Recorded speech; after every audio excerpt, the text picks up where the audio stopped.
Okay, Beyond the Gates fans, we are back after the week hiatus, and I gotta say, the week hiatus to me was pretty good. I know a lot of people were having withdrawals and whatnot, but you know what they say: absence makes the heart grow fonder. And between the finale of the what was it, fourth, um, uh, June 27th, yeah, that episode, the quote unquote Friday finale, plus the promo for the week of the 7th, got me hyped for what's to come. And I think it's funny because a lot of people called this. They immediately said, I don't know, Allison popping up, the way she did. This is giving Lifetime movie vibes. And after seeing the way she was interacting with Chelsea in this episode, I low-key believe that. So, yet again, folks, we are back with Beyond the Gates. And, man, stuff is getting wild. But before moving forward, please take a moment to hit like and subscribe. Follow me on social media. Links are in the description below. Hit the bell icon and select all. That way you don't miss out whenever I post content on the channel. And I hope you all had a great week, whether it be 4th of July celebration, or if you didn't celebrate, hopefully you got an extended weekend just to rest up. And maybe there are some new people who are listening to me for the first time. I meant to post about this, but I really didn't mess around with social media that much over the week off. I kind of needed the break. This week was a good time, if any, for a person to catch up on Beyond the Gates, whether it be streaming the episodes on Paramount Plus, or watching recaps, from people like me, because the show is definitely heating up and we are getting closer to the 100th episode. I feel like I need to do something special once we hit that 100 episode milestone. But hey, that's enough of that. And let's talk about what went down today. So we pick up kind of where we left off with Chelsea at Uptown. And Madison, remember, she actually left because Allison popped up and asked to speak with Chelsea. Chelsea's like, no, but Madison's like, oh, it's okay. I got a, early morning in neurology and whatnot. I don't know if that was either her just, excuse to leave, or to kind of flex to Allison. Yeah, I'm smart like that. And she apparently comes back and overhears Allison asking Chelsea to kind of take her back, and, oh, I missed you. And she, try to reach it. What is it about Uptown? It just seems like this is the place where one person and another person are holding hands. Another person walks in through the door, sees the hands, gets pissed off, and then instantly leaves. But of course, we know Danny's going to break that trend when she sees Andre and Ashley later this week and throws a fit. But hey, we'll get to that episode when we get to that episode, because I believe we saw this with Tomas and Eva, and then Kat saw him. And we got Madison catching Allison and Chelsea. But Chelsea shuts it down because she does take a call from Kat really quickly, but we ain't got time for that because we got to focus on what's happening now, because she pretty much lets Allison know that I don't want to, no, I'm not going back to that, because I'm happy with Madison. And from there, Allison's like, oh, well, I'm happy for you, but can we at least reconnect as friends? But Chelsea's like, no, I mean, we can't do that because you literally just said we can go back to how we were, indicating that even though you say let's be friends, you want to be more than friends. And she goes so far as to say that, look, I'm not selfish. If you want to see Madison, you can see Madison, but we can still have what we had on the side. And from there, okay, I get it, Chelsea standing her ground, but as a viewer, it is kind of like frustrating to see her put on this facade, because of the fact that we know she was the one in her feelings for a good chunk of episodes, walking around like, oh, I got rejected, I got broken up with, and talking like she was in a full-blown relationship. and you were a side piece that was trying to knock her main piece, her husband, off of the plate in order to take his position. And when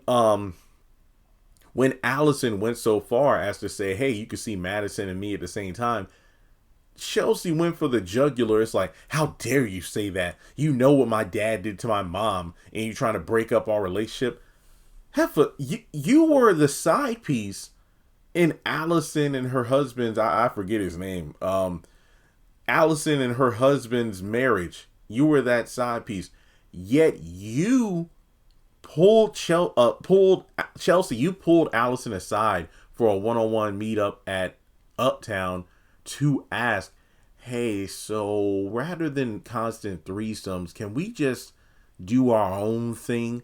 Essentially saying like, hey, I know we originally arranged for this to be a couples add-on piece being me, but I'd rather just do stuff with you.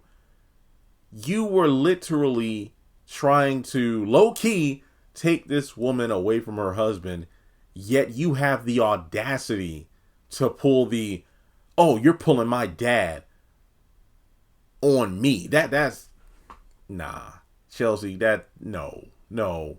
So Allison, mentions like, well, she almost low-key tried to blame Chelsea about like, breaking up her marriage or whatever, which again, she low-key was kind of doing. So for Chelsea to act all innocent, it just didn't sit right with me, especially for the way she was whining and whatnot for the past couple weeks about her being heartbroken and whatnot. And yet I don't know what's more frustrating, her saying that she's in love with Madison after only a couple of conversations and sex, and then her acting butthurt over Allison because she wouldn't leave her husband for her. People are intrigued by this triangle. I'm kind of frustrated by it, if that makes any sense. Okay, all three women are attractive, so that helps. But still, no. But in any case, she pretty much says like, hey, you know what? We all deserve to be more than just someone's side piece, and they go back and forth. But she just suggests that, Allison, I think it's best for you to move on. I ain't gonna hold you. I don't think Allison is. I think Allison is not gonna. She's gonna pull a Kenneth and not disappear when you think she is. So, I definitely see more drama coming from this dynamic later on, because at this point she's like, nah, Chelsea, nah. I ain't giving you up so easily. So I can see her popping up randomly when Madison and Chelsea have dates. It's a good thing Chelsea did not bring Allison to her home, but that still doesn't make me go, you know what? Maybe it was too soon for you to invite Madison over, because this is gonna be messed up. Even though I ain't gonna lie, it would be kind of funny if Madison and Allison end up hooking up, and then Madison is in the Chelsea position of being the third piece to her marriage, and then Chelsea's the one left out in the cold because, hey, you kind of playing people. All right, now let's go over to the casino, and Randy has Kenneth at gunpoint, which to me I think is incredibly stupid that Kenneth just opted to just stay in the casino for as long as he did, counting the money. I mean, given that the fixer gave him those threats, I felt like, you know what, let me wait about 4 minutes after he leaves. That way we don't awkwardly walk into each other in the parking lot. No, he's just standing there counting the money. Yeah, huh? Oh, yeah, that's what I'm talking about. Ooh, yeah, and then Randy comes in with the gun, and he's like, whoa, man, this ain't what you think. Like, this money is mine. I didn't rob the place. I'll just take this money, and you'll never see or hear from me again. And Randy straight up says, oh, well, the money was just to catch you off guard until I can come in and finish the job. And Kenneth's like, wait, what? And we're going to go for a little ride. So later on, Joey's in the room taking a phone call, waiting for the confirmation from you-know-who, Randy, that the job is done. And after sipping on a drink, he flashes back to him and Vanessa doing the poker card shuffle on the table. And Randy comes back and tells Joey that, hey, it's done, but we got a little problem here. And Joey drops one of the hardest lines in the show. Is that racist piece of trash dead? So I will admit, Joey, you're a criminal. You do underhanded tactics, but at least you're not a racist. So Randy's like, yeah, I shot him, but I think there was a witness when I dumped the body at the dock. And Joey's like, Joey ain't racist, but it looked like he was about to say something. He was about to say something Kenneth like. So Randy's on edge, and it's like, look, man, I got a son and a mom to consider. I don't want to go to prison. And Joey's like, how about this? You go to California to Disneyland, take a little holiday for yourself. I'll pay for it. And Randy can consider it a bonus. And from there, he goes back to the casino to get that bag of money that Kenneth left behind when, Randy took him away. And then Doug shows up. He sees the gun and questions him and Joey. And Joey's like, I'm keeping it for safekeeping. Don't worry about it. And Randy's going on a little trip. So after that, they go out for drinks after Doug says, I quit gambling and whatnot. So from there, Joey counts the money from the satchel kind of to make sure everything is there. And we go over to Martin and Smitty. And I ain't going to lie, I saw the promo for, the second edit of a promo for this week. Smitty, man, come on. Take the Clark Kent glasses off and get another assignment, because this ain't looking good. So Smitty gets a phone call that his article is going to be killed, and he's like, wait, that expose was going to do something really good.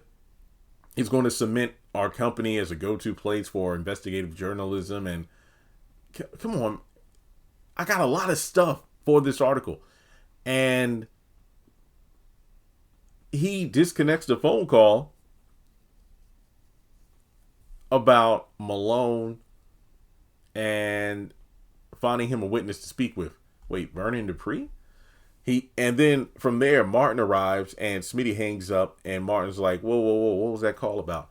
Nothing. He tries to divert the conversation. He pretty much tries to pull a Martin on Martin by deflecting and talking about something else. But, their son, Tyrell, arrives and tells his dads that he's going to the park to work on his chest.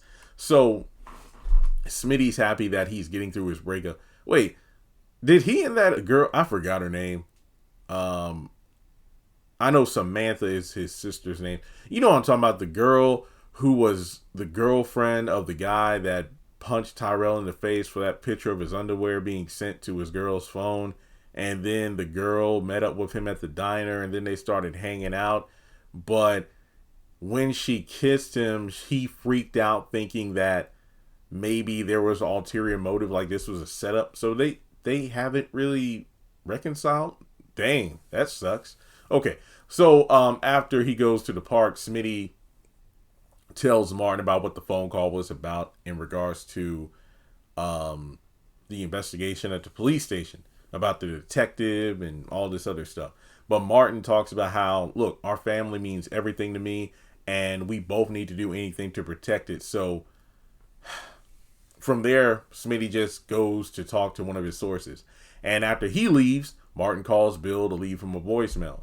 Now we go over to the country club, and Vernon and Danny are having breakfast. Oh, I didn't know it was morning. Oh, maybe it's the next day. I don't know. I kind of lost track. I was multitasking, but I did take notes. So they're having breakfast, and they discuss how good it is to see, Anita once again. And she could tell her dad is a bit scatterbrained at the moment, and ask if it's about Martin. And he's like, oh, no. Danny then talks about, her parents, like, oh, you two are relationship goals. And she goes so far as to say that she's pushing Chelsea's relationship with Madison. And she admits, and I don't know if that's a good thing. Seriously, Danny, I get you're overzealous over it all the time, but low key, it's almost like you're trying to manage Chelsea's quote unquote relationship the same way you did her modeling career. And I don't know, but she tries to get back to the subject of, her dad and Martin, but Vernon spots Vanessa and invites her over, And it's funny because, this is just his way to divert the situation. I mean, Martin definitely gets this from his grandfather in terms of when confronted about something he doesn't want to discuss, he will pull anything and everything to divert attention away to another subject. And Danny needs to rent office space for her agency with Pamela. And Vanessa, mid conversation is thinking about her poker dance on the table with Joey. And she says that she has a confession. So she mentions how Doug got into financial trouble, and Danny guesses it's about gambling and shares that she and Pam ran into him at the casino a while back. So from there, she admits to Doug getting himself into a hole, and Danny offers to help, but it's been taken care of. Yo, that's a real friend right there. That's a real friend. Now, from there, a busboy fills the glasses at the table, and then Martin comes up and grabs him like, what the hell? Oh, this was definitely one of those, hey, all you white people look alike moments. But Martin says, oh, my bad. I thought you were someone else, and I'm sorry. So Danny's like, baby, are you okay? Yeah. And then that's when he learns that Kenneth quit the job, and he leaves. And, Vanessa and Danny are like, what in the world is happening? So Vanessa says, you know what? I will try to help you find a, home for your new modeling agency. So then we go over to the police station, and man, Montel Williams comes in and talks to Jacob, aka Elon. I'm sorry, somebody on Twitter called him Montel Williams, and I couldn't stop laughing. But Jacob is finishing up a phone call about good old Leslie, and he finally caught a break in that case. And he talks about the scratch on the helmet, and his dad, pretends to be glad, and he's like, keep me posted. But then he goes on to ask about the whole Smitty and the Detective Malone situation. And, yeah, what's going on with that? And Jacob, wants to get any sort of update on his dad about the interviews and whatnot. And his dad just, it's not that I know much about it. Word around the office gets around fast, And his son leaves. And I'm just thinking to myself, Jacob, if you had the spider sense or the detective sense to feel like, Andre will be a key factor in Ashley and Derek's, relationship going down fast, you would think you would have the same senses about your dad being a dirty cop. But it makes sense due to the fact that that's your dad. You idolized him and whatnot. And he's low key on the take, just like your partner, the detective and whatnot. So yeah, you'd be a bit blinded to it. It makes sense, though. It's just like how Naomi's blinded to how she's more like her dad than she cares to admit. So, Jacob leaves, and Elon calls the good detective about the pesky reporter that's showing up, and Smitty comes in. So he overhears and makes a joke about, pesky reporters, basically saying, yeah, we get a rap for that. And I'm actually looking for your son, but I can talk to you if you have a moment about the Detective Malone. So from there, Elon just goes on a propaganda tour, just talking about all the good things about the detective. And Smitty's like, oh, yeah, great. That's excellent. But I actually heard about him having a few run-ins with Fraternal Affairs. What's that about? So Elon pretty much defends them, saying, yeah, IA, stands for Internal Affairs, right? No, it stands for incredibly annoying. So Smitty's like, well, if you dig deep enough, you can find something bad in even the best of the cops. I mean, everything that glitters isn't golden. So Elon gives him the back glare when he narrows his eyes at Smitty. And they sit down, and Elon's like, well, look, the detective has never been charged with anything. And Smitty's like, well, let me ask Vernon Dupree if he has anything to say or if he has anything to do with it. But Elon's like, nope, I can't think of anything like that where anything the Duprees would be involved with. So, no. So, Smitty, I love how, look, this is great. This just goes to show that Smitty is, or was he still is, no. In his day, yeah, he was a great reporter. And this is exactly the kind of intrusiveness you need to have to be a Lois Lane. And when I say Lois Lane, that goes for man or woman. When I hear reporter, I instantly think Lois Lane. She might not be my favorite DC Comics character. I don't really care about her relationship with Superman, Clark Kent, but her grit as a reporter, admirable.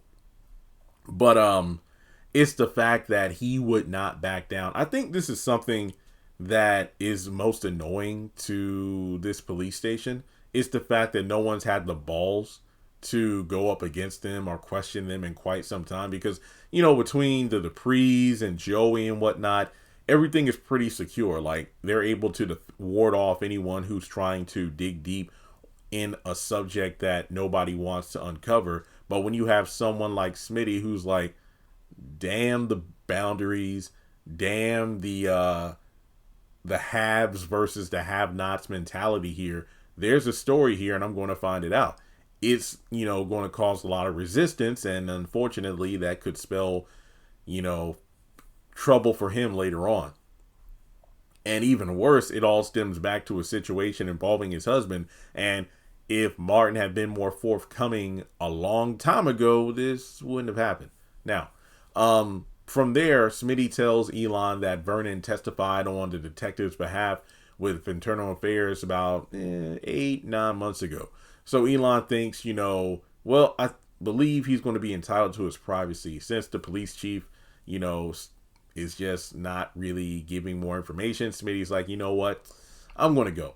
So from there, Vernon actually pops up and Elon tells him about what Smitty did, and he's getting closer and closer. Vernon says, oh, well, he doesn't know about the situation that happened with Martin 2 years ago, so we're fine, but Elon's still nervous. And from there, he asked him not to talk to Smitty because he did say something about asking you questions.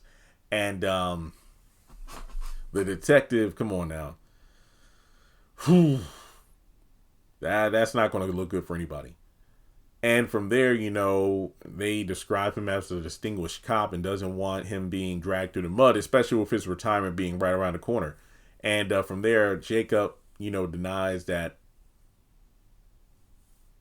Smitty isn't planning to do that. But then Naomi calls him and then tells him to rush over to the hospital. And he gets there and finds out that June has a head injury. Man, this sucks. This woman just got over bronchitis or whatever, right? She was looking fine, but now we have her in the hospital again.